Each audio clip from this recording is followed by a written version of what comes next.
अस्सलामुअलैकुम दोस्तों, मैं हूं राव कमर रिजवान और आप देख रहे हैं मेरा यूट्यूब चैनल। हमारे माली हालात कुछ ज़्यादा ठीक ना थे, तभी वालिदैन चाहते थे कि मेरे दोनों भाई पढ़ लें और मैं मैट्रिक के बाद घर बैठ जाऊं। एक और वजह अब्बा के इनकार की ये भी थी कि हमारे इलाके में कोई गर्ल्स कॉलेज ना था। एक बॉयज़ कॉलेज ज़रूर था जिसमें लाहौर से तबादला होकर आए अफसरान की लड़कियां दाखिला ले लेती थीं, लेकिन सख्त माहौल होने के सबब मकामी लड़कियां मैट्रिक के बाद कॉलेज जाने का नाम भी लेने की हिम्मत न करती थीं। ऐसे में वालिद की तरफ से मुझे इजाज़त मिल जाना एक मौजज़े से कम न था। मैंने जब कॉलेज में दाखिले की जिद की, सबसे पहले दोनों भाइयों ने मेरे खिलाफ अलम बगावत बुलंद कर दिया। उन्होंने कहा, अगर कशमाला ने कॉलेज में दाखिला लिया तो हम पढ़ाई छोड़ देंगे। हमको ये हरगिज़ गवारा नहीं कि वो लड़कों के साथ पढ़े। वालिद साहब स्कूल मास्टर थे और उनको उनके हेड मास्टर साहब ने कायल किया कि बेटी को ज़रूर कॉलेज भेजना। आज न कल हमारे इलाके में लड़कियों का कॉलेज ज़रूर बनाया जाएगा, तो इसमें पढ़ाने वाली आला तालीम याफ्ता ख़वातीन कहाँ से आएंगी? ये तो वो बच्चियाँ होंगी जो आज पढ़ेंगी तो कल को लेक्चरार बनेंगी, डॉक्टर बनकर इलाके की खिदमत करेंगी। वाले साहब की समझ में बात आ गई कि आगे वक्त बहुत तेज़ रफ्तार हो जाएगा। हमारे बच्चे ज़माने से कदम मिलाकर ना चल सके तो पीछे रह जाएंगे। उन्होंने बेटों को समझाया, तुमको बहन के कॉलेज में दाखिला लेने से ऐसी ही गैरत आ रही है तो बेशक कॉलेज छोड़ दो, लेकिन मेरी कशमाला ज़हीन है और पढ़ लिख कर देख लेना, हमारे ख़ानदान का नाम रोशन करेगी। भाइयों ने देखा कि अब्बा किसी और नहज से सोचने लगे हैं। उन्होंने बोरिया बिस्तर बांधा और नज़दीकी शहर पढ़ने चले गए, क्योंकि वहाँ हमारे नाना मामू और खालाओं के घर थे। लिहाजा शहर मुल्तान भी अजनबी ना था और हमारे इलाके से सिर्फ 60-70 मील दूर था। वालिद साहब ने उन्हें जाने दिया, लेकिन मुझे कॉलेज में दाखिला लेने की इजाज़त दे दी। मैं जानती थी कि ये सब किरण की वजह से हुआ है, जो हेड मास्टर साहब की बेटी थी और मेरे साथ पढ़ती थी। वही तो एक सबसे करीबी और प्यारी दोस्त थी और हम अपना हर दुख सुख एक दूसरे से बिला झिझक कह दिया करते थे। जब वाले साहब की तरफ से इनकार हुआ और मैं मायूस हो गई, तो मैंने किरण से कहा कि अब मैं आगे ना पढ़ सकूंगी। अब्बा ने मना कर दिया है और दोनों भाई तो धमकी दे रहे हैं, अगर मैंने दाखिला लिया वो घर छोड़कर चले जाएंगे। उन्हें किसी तौर ये गवारा नहीं कि हम और वो एक कॉलेज में हों। तुम ज़रूर कॉलेज में दाखिला लोगी। अगर तुमने दाखिला ना लिया मैं भी ना जाऊंगी। आज ही बाबा से कहती हूँ, वो तुम्हारे अब्बा से बात करेंगे। किरण ने सही कहा था। उसने मेरा केस लड़ा, अपने वालिद को वकील बनाया। यूं हमारी जीत हो गई। क्योंकि हेडमास्टर साहब वालिद के मौसिन थे, उन्हीं की कोशिशों से मेरे बाप को नौकरी मिली थी और दोनों बचपन के साथी थे। हेडमास्टर साहब की बात वो कभी नहीं टाल सकते थे। मैं बहुत खुश थी। पहले रोज ही से मैं और किरण इकट्ठे कॉलेज जाने लगे। कॉलेज घर से कुछ फासले पर था, लेकिन हम पैदल ही जाते थे। ये हमारा कॉलेज का चौथा दिन, जबकि एक नौजवान को अपने पीछे आते देखा। उफ मेरे खुदा, सोचा कि ये अचानक क्या मुसीबत नाजिल हो गई। इतनी मुश्किल से तो इजाज़त मिली थी, शायद इसीलिए अब्बा मना कर रहे थे। भाई मुखालफत करते थे। उन्हें मालूम था इस इलाके में कॉलेज जाने वाली लड़कियां ऐसे लड़कों के लिए अजूबा होती हैं कि जिन लड़कों को कोई और काम नहीं होता वो तालिबात का ताकुब करने लगते हैं। इसमें लड़कियों का क्या कसूर? लेकिन सज़ा उन्हीं को मिलती है और उनको घर बैठा दिया जाता है।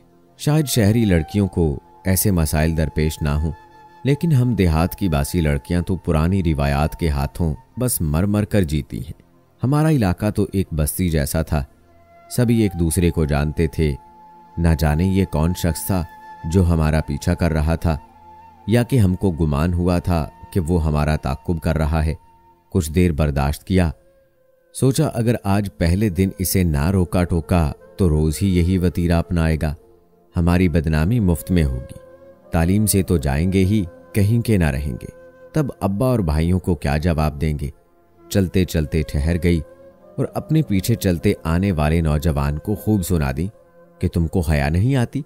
अवारा इंसान, लड़कियों का पीछा करते हो। उसने खामोशी से हमारी लान तान सुन ली और बगैर कुछ कहे चला गया और फिर कभी नजर ना आया। मैंने भी शुक्र किया कि जान छूटी। कुछ दिनों बाद अचानक एक रोज ये ख्याल आया कि हो सकता है वो वैसे ही अपनी राह आ रहा हो और हमारा पीछा करने की गर्ज ना हो।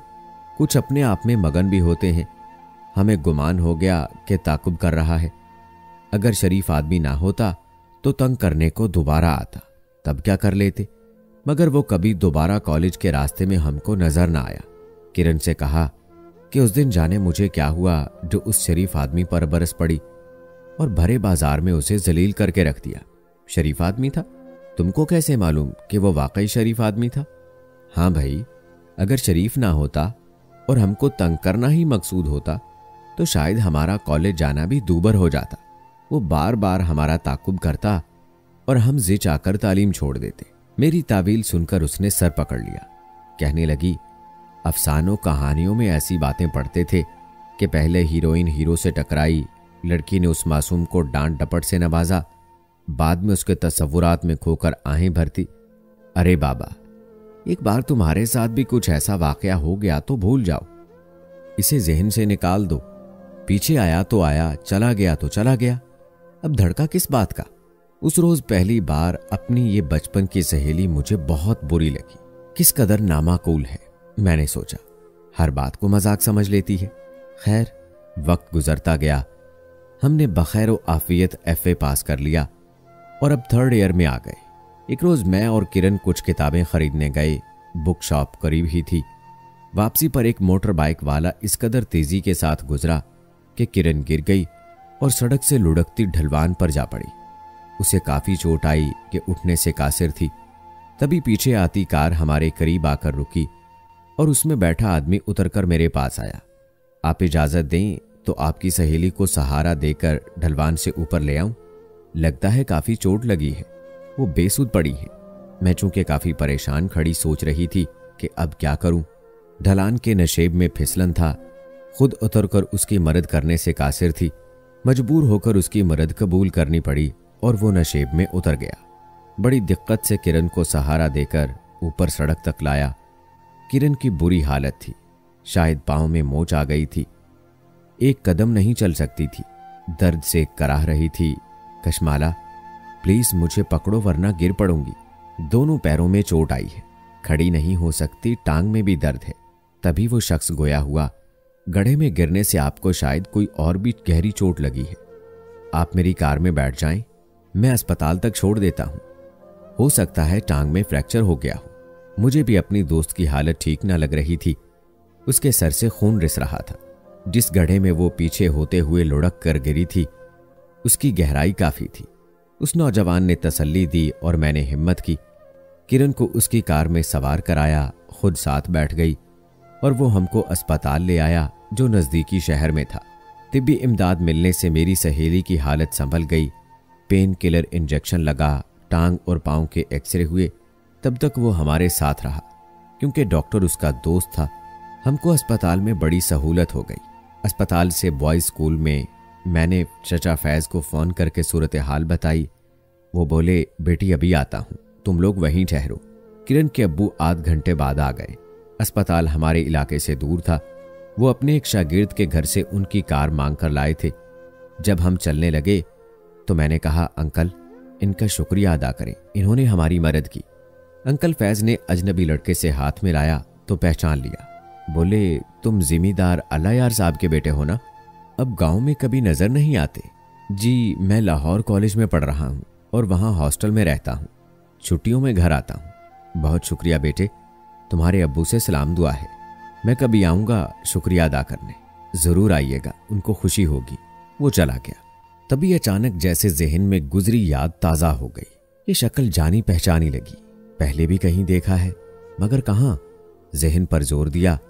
ये वही था जो एक रोज हमारे पीछे चल रहा था और मैंने भरे बाजार में उसे जलील किया था, हमारे ताकुब में आने वाला। दूसरे रोज किरण की अयादत को उसके घर गई तो बताया कि कल जिसने हमारी मदद की थी, जानती हो वो कौन था? वही ताकुब वाला। अरे नहीं, वो तो कब का गायब हो गया, कभी दोबारा नजर नहीं आया। हाँ भाई, वही था, बिल्कुल वही। मैंने जहन के पर्दे पर खूब जोर दिया है। और वो दोबारा नजर भी कैसे आता? वो तो लाहौर में पढ़ता है, इंजीनियरिंग कर रहा है। जानती हो किसका बेटा है? गांव के पास जो सलीम अंकल ने अपनी अराजी फरोख्त की थी, वो उनके वालिद अल्लाह यार साहब ने खरीदी। उस वक्त वालिद साहब भी इस खरीदो फरोख्त में गवाह थे। बाबा जान मुराद के वालिद को अच्छी तरह जानते हैं, तो इनका नाम मुराद है। हाँ, अब्बू ने बताया है।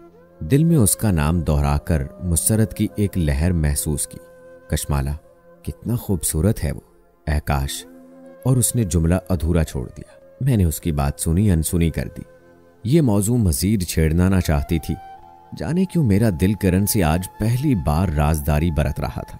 वही हुआ जिसका धड़का हर नौजवान दिल को होता है। मैं मुराद के ख्यालों में गुम हो चुकी थी। किताब खोलती तो उसका चेहरा नजर आता, किताब बंद करती तो उसका चेहरा नजर आता। या अल्लाह, ये कैसी बीमारी थी? क्या मैं एक परछाई की शैदाई हो गई थी, एक साए के ताक़ुब में जा रही थी? ये कोई मामूली बात न थी। दिन रात किसी के ख्याल में खोए रहना, इंसान फिर तो दुनिया के किसी काम को करने के लायक नहीं रहता, बेकार हो जाता है। अब तो इम्तिहान की तैयारी एक मुश्किल अमर हो गया। किताब पर लिखे हरूफ को घूरती रहती और घंटों मफहूम ही समझ में ना आता। गुज़श्ता का पढ़ा भी भूल जाती थी। खुदा जाने ये कैसी बीमारी लाहक हो गई थी कि जिसके लिए कोई तबीब मिलता था और नाइलाज था कोई इस मर्ज का। सालाना पेपर्स हो गए, रिजल्ट निकला, किरण पास और मैं फेल हो गई थी। अब्बा ने बहुत डांटा और मेरा कॉलेज जाना बंद करा दिया। भाइयों ने शोर मचा दिया कि खामखा पढ़ाने से फायदा जब मोहतरमा का दिल ही पढ़ाई में नहीं लगता। मेरा किस कदर नुकसान हुआ बता नहीं सकती, लेकिन मुझे इस खसारे का भी एहसास न था कि किसी और दुनिया में रहने बसने लगी थी, और वो थी मुराद के साथ तसव्वुरात की दुनिया। एक दिन किरण आई, बहुत अफसुर्दा थी। कहने लगी, अब्बू मेरी शादी कर रहे हैं। देखो तो कशमाला, इनको क्या हो गया है? वो जो जमाने भर को समझाते हैं कि अपनी लड़कियों को पढ़ाओ, ग्रेजुएशन भी मुकम्मल नहीं करने दे रहे और शादी की तारीख रख दी है। कहते हैं लड़का बहुत अच्छा है, उसकी तालीम मुकम्मल हो गई है और बैरून मुल्क जा रहा है, इसलिए शादी करके जाना चाहता है ताकि बीवी को ले जाने में आसानी हो। पढ़ाई के बारे में क्या कहते हैं? बाद में हो जाएगी, पहले शादी जरूरी है। बहुत अच्छा रिश्ता मिला है, ऐसे रिश्ते नहीं मिलते। किससे कर रहे हैं तुम्हारी शादी? इस सवाल पर झुंझुला कर बोली, मुझे नहीं खबर, किसी ने नहीं बताया किससे कर रहे हैं, और जिससे भी कर रहे हैं मैंने उसे देखा थोड़ी है। या अल्लाह, ये क्या मुअम्मा है? क्या चचा का दिमाग पलट गया है या फिर उन पर किसी ने जादू कर दिया है? हाँ, वाकई जादू कर दिया था उन पर। जिम्मेदार अल्लाह यार ने, जिनको बेटे की खुशी हर हाल में अजीज थी, और वो उन्होंने अपने साहिबजादे मुराद का रिश्ता मांग लिया था। सर में घी पड़ जाने से सर नहीं जलता, कड़वे तेल की मालिश से जलता है, और ये रिश्ता तो घी शक्कर जैसा था। हेडमास्टर साहब इतने अच्छे रिश्ते को क्यों गवाते भला?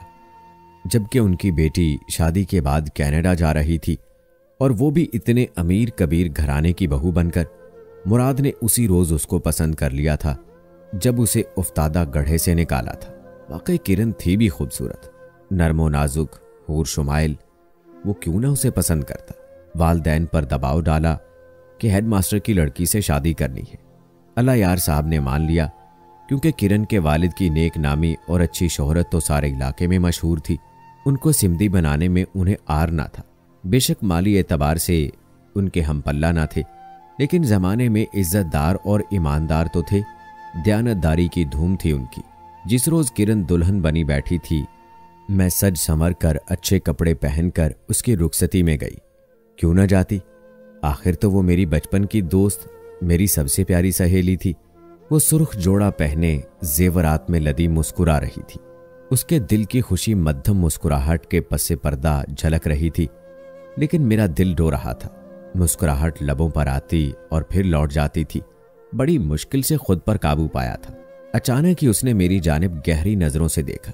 हैरत से बोली, कशमाला, तुम उदास हो क्या? मेरी शादी से तुमको खुशी नहीं हुई? खुशी तो है, मगर सदमा भी है। क्यों ना हो जाऊं मैं उदास? तेरी जुदाई का दुख भी तो सहना है।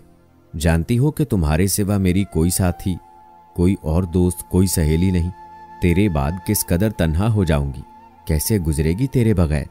ये कहकर उसके गले लग गई और फूट फूट कर रोई, इस कदर शिद्दत से जैसे इसके बाद रोने की घड़ी फिर ना आएगी।